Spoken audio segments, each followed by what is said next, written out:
Heartburn. Yes, fine with me. All right, I guess we need a motion to put those words in. So moved. Second. Not all in favor of that amendment, say aye. Aye. Opposed, no. All right, has anybody got any more questions on the bill? Is that okay with you, Representative That's fine. Thomas? Thank you. Appreciate it.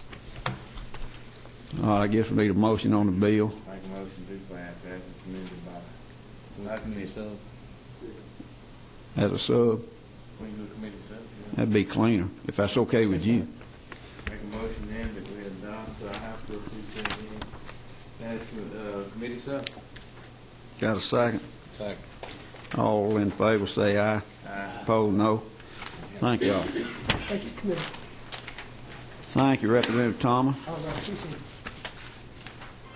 We are privileged to. Dr. Jean, that somebody calling about an RV or a dog vaccination?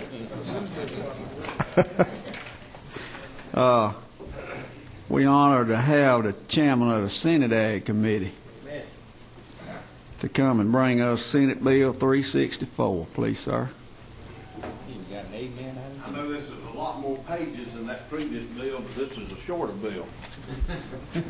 This is known as ratites. They almost look like they are. Now, I got my rat tie on, and that's rats with the suitcase. They packed up because they don't want to be ratites.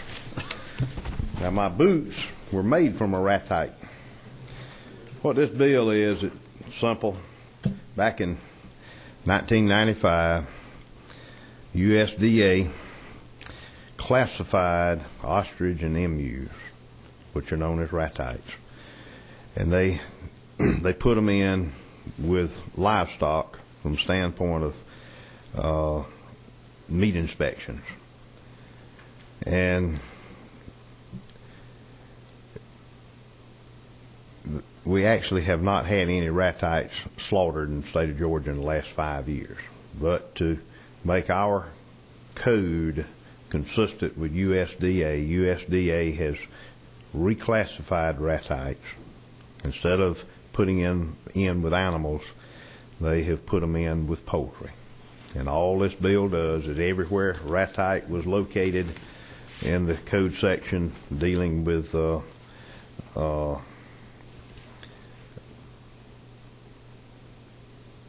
cattle, calves, sheep, swine, and it said ratites and then rabbits.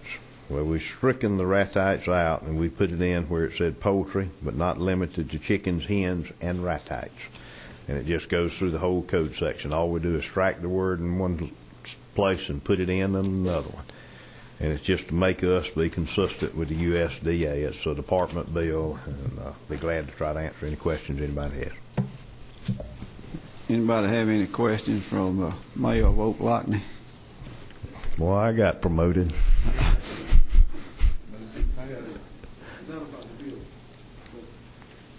Oh, wait a minute. Okay. Thank you. You said we haven't slaughtered it in the last 5 years. That's correct. Why is that, Mr. Chairman? There was a big push, and I guess it's been probably 15 years ago, that maybe 20, and folks thought they were going to get rich raising ostrich and emus. Eggs were selling for $1,200 a piece, and that just didn't work out. And the meat, it's a very healthy meat, but it just really never caught on. Not in this country, not in this state. And we don't have a processing facility in this state to handle it.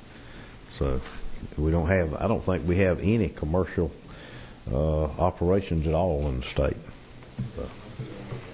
So it's really a nothing bill, but to get our code and keep it consistent with what USDA does is all this is about.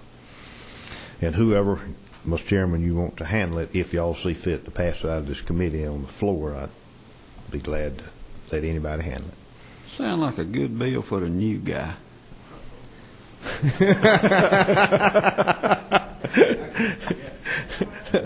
Representative Maddox, I didn't mean to put you in that shape now. That's fine. I can just anticipate standing in the way of talking about that. We don't want to throw you under the bus, man. I'll loan you my rat tie for that day. Yes, sir. Go ahead. All in favor say aye. Aye. Opposed, no. Thank you, Mr. Chairman. Thank you, Mr. Chairman. We got one more fellow wants to tell us something, and I don't know what all you've seen on TV and heard on the radio and all this hoopla about contaminated beef going into the school system, but executive director of the Georgia Cattlemen Association wanted to kind of tell us what's really going on and how undangerous it really is. So, Jim Collins. Mr. Chairman, I appreciate the opportunity and appreciate y'all indulging me this morning. Chairman Bullock, that doesn't address all those ratites that were turned loose in the back of cattle pastures between 5 years ago and now. But if you talk around the state, as that industry met its demise, a lot of those just got turned loose into some of our cattlemen's yards and pastures, etc. Now they've become wild animals, but we can't nutritionally supplement them. And all the people like Representative Burns up there, they're just against supplemental nutrition for wild animals. There you go. We won't touch that today. On a more serious note, and again, I appreciate your time, and a lot of you have seen a lot in the news about the recall, and we've had a lot of conversation with the Superintendent Cox's office trying to keep facts in front of you. But just want to let you know, I guess, the bottom line of what really did happen. I spoke with both chairmen last week, and we're glad to have them join in a joint media statement with us, Farm Bureau, Agribusiness Council, and Department of Ag, as well as the milk producers, talking about this whole issue as an animal welfare issue versus a food safety issue. And let's say right up front, as a cattle industry, we by no means condone what you've seen on videotape out there in that one plant in California, and I don't think there's anybody who can. What we do want to point out, though, and again from USDA statements over the weekend, to put your mind at ease that all animals that actually went into the processing chain at that plant passed an initial antemortem inspection. Now, what does that mean? That means those animals were viewed standing still and in motion upon receiving at that plant. The cattle you've seen that may have been dragged off that truck in that video we've seen more than we want to, if an animal is not ambulatory, when they show up at that plant, they're condemned and go into rendering. And that's where a lot of those animals you saw in that videotape. Now, where the problem is and where that plant has issues, and last Friday the district attorney in California filed indictments against those two employees, again, that we certainly condemn what they did, was once those animals were inspected and were on the docks waiting to go into that plant, if one of those animals went down, if they slipped, if they broke a leg, not because they had chronic illness, not because of any sickness, there is a USDA provision at any plant that they bring the veterinarian back and then they allow that animal to go into the process as a suspect. There's a procedural error of how that plant handled that process, but what I wanted y'all to rest assured and understand is any meat from any of those animals that went into that plant went through all the normal hoops it would for E. coli testing, for salmonella, listeria, and then also all the products. I'm so tired of hearing on the news of your child may have consumed a hamburger that may have BSE. Understand things such as the brain, spinal tissue, even the spinous processes that are in animals over 30 months of age. All of that was removed in normal processing, and that's the reason we, as well as the Superintendent's Department and USDA, have said, this is not an issue of food safety. It is violation of a procedural call at that one plant. Now, I've had some other calls of, well, how does that relate here to Georgia? As you all know, we have one large harvest facility in Augusta. They bring in cattle and bulls from 26 different states. And again, it's a big part of the economy over there. You should rest assured that plant has done a tremendous amount of work, not only to meet what it needs to from a regulatory standpoint, but to go a step beyond that. I've seen with my own two eyes, standing this close inside that plant, they have video surveillance as well as audio surveillance 24/7 within that plant to audit not only animal movement within as animals come into the process, but also what the noise levels are, if there's ever any processes there. But from a state basis, just wanted to let you rest assured. And then from those school systems, if you have any of those who've called you or inquired, again, when we talk about a recall that's 143 million pounds, $37 million of that went into a school lunch program, but the reality is a lion's share of that has been consumed with absolutely no illness, no side effects, and want you to rest assured this is an animal welfare issue when it's all said and done, and not a food safety issue. Mr. Chairman, I'd be glad to answer any questions that any of you may have. Anybody have any for Jim? Give you one last thing to put Okay. in the record. If you have constituents who call you with a question, go to a website. It's called beefsafety.org, and they can drill down as little or as much as they want to in terms of what is the beef processing, how does that work, and the other one is from pasture to beef, from pasture to plate. And I'll email each one of you a copy of that site. But again, I appreciate you indulging. I wanted to be sure if you had any questions, but that you knew exactly what was going on, and then also put to rest any concerns you may have. Appreciate it. Yes, sir. Mash your button. Having the pleasure of being a veterinarian for over 44 years as a 24/7. I've done a lot of antemortem and postmortem at Jones Meat, and I've seen them come in when they couldn't get up. Occasionally they would be loaded at home and then fall and break a leg between there and the plant, and those particular animals should be able to be slaughtered because there's nothing wrong except a broken leg. But when they have really got sickness, they should be condemned, and I think most of our packers in the state are doing a great job. Yes, sir. And I apologize. Dr. Black, do you have anything you want to add? We've been in contact throughout the whole deal. I was going to ask him if the department had anything.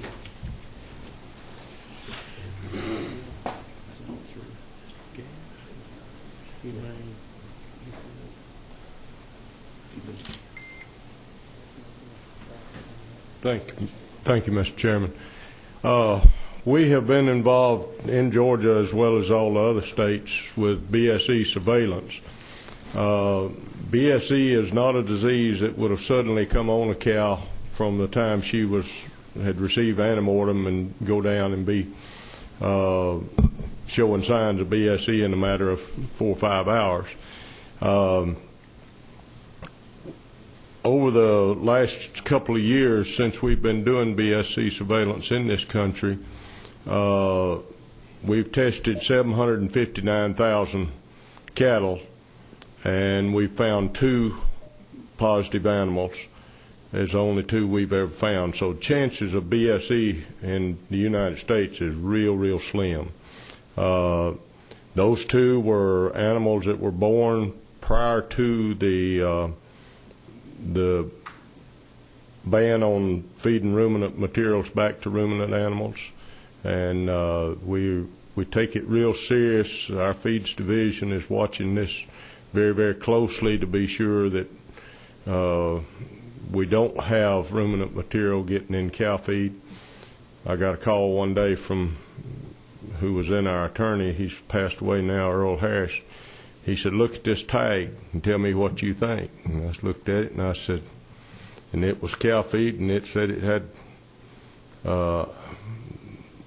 meat and bone meal in it. And I said, "Well, you got 3 possibilities." He said, "What?" I said, "Well, number 1, it's just an outdated tag. Number 2, it's meat and bone meal from some other source. It could be poultry meat and bone meal. It could be fish meat and bone meal." He said, "What's the third one?" I said, "Bad choice." I said, "It could be ruminant material in there." But I said, "Till we go audit that plant, we'll never know." They went and audited it. All it was pure and simple. They didn't even use any meat and bone meal anymore. They took it totally out of their rations, and it was just an out-of-date tag. They had not updated their tags. But we still do a lot of this type surveillance in Georgia. We've tested 240 or 50 head of cattle last year that are the kind of cows that we would expect to find it in. They're downers or animals that have died with some kind of central nervous system disorder, and we have not found any problems. Thank you. Thank you, sir. Anybody?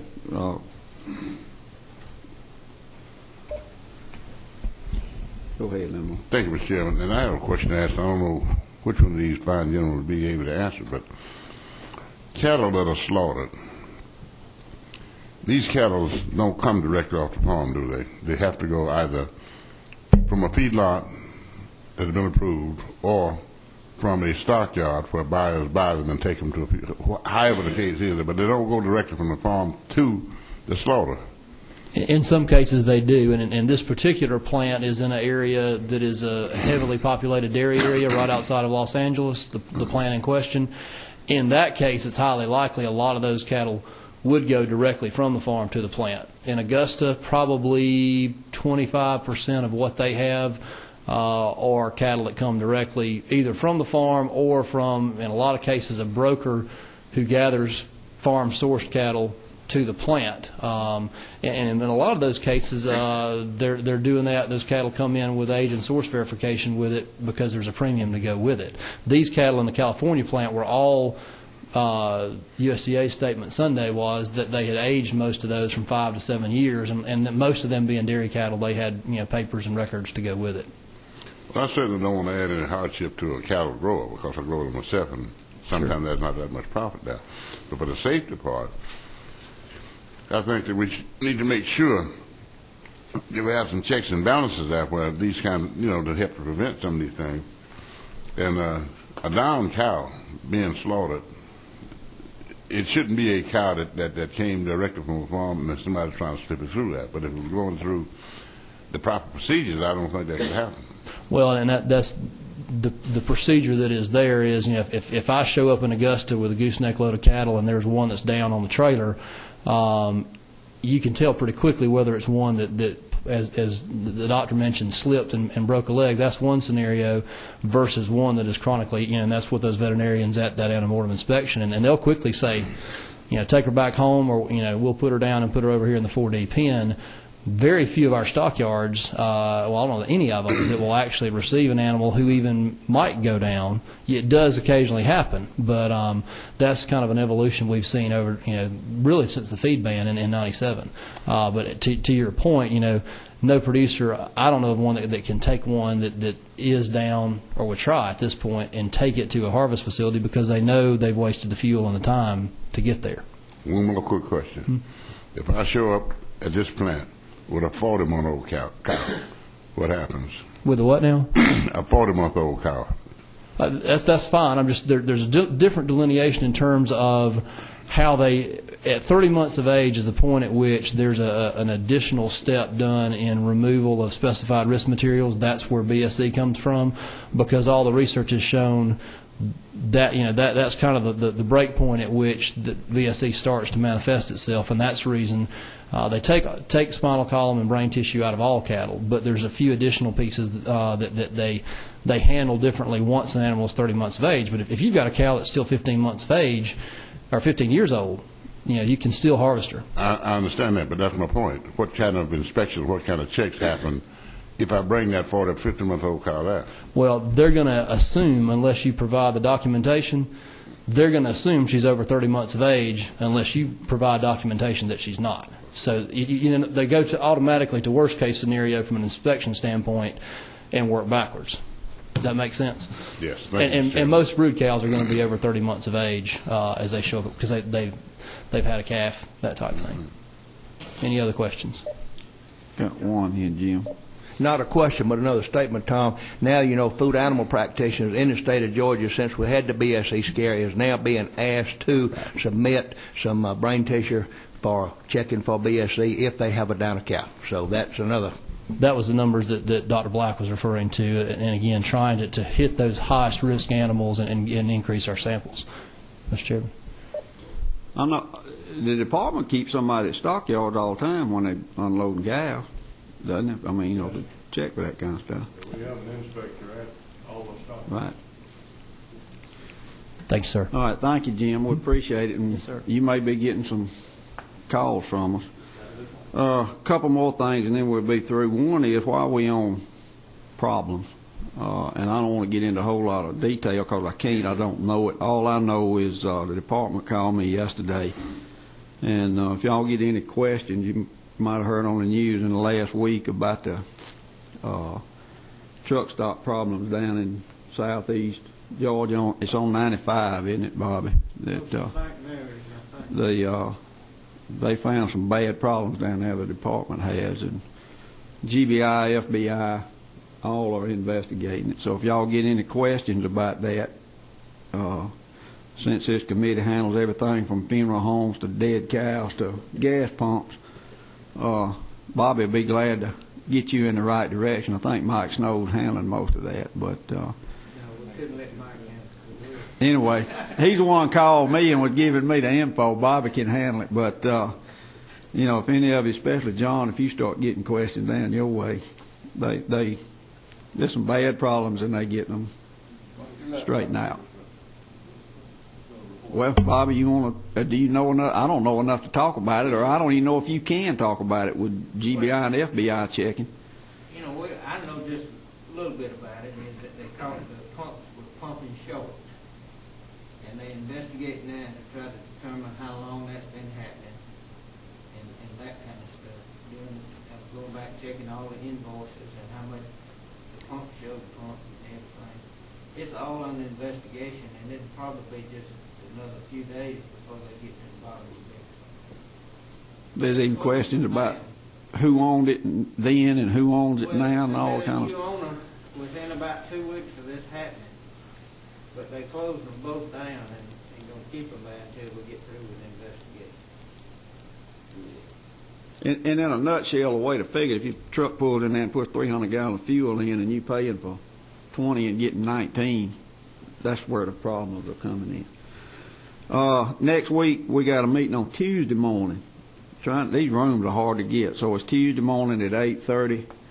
We're going to be talking about the invasive species, and there's a couple more things. The ag leaders will be here, and I know Dean Angle and Bo Riles and some of them are coming to update us on ag awareness and what the college is doing as far as research and all. So that's something we need to be listening to. Tomorrow, if you look in your folder, there's a whole list of people that's going to feed us lunch at the 191 Club at 12 o'clock tomorrow, so, or whenever we get out from in session. So y'all all welcome to that, and it's going to be a joint thing with the Senate. So has anybody got anything else? We got the commissioners from Florida coming. Right, Doc. I don't know. Pat set it up. Tell us. Well, we have a joint committee meeting supposedly set up on March the 19th. It's going to be a noon meeting in room 230, according to Pat, and it's going to be Commissioner Bronson from Florida coming up and talking on how they are handling agro-tourism promotions in Florida. And Doc set that up, so thank you, sir. If nobody else has anything else, meeting's adjourned, and Terry and me got to get to another.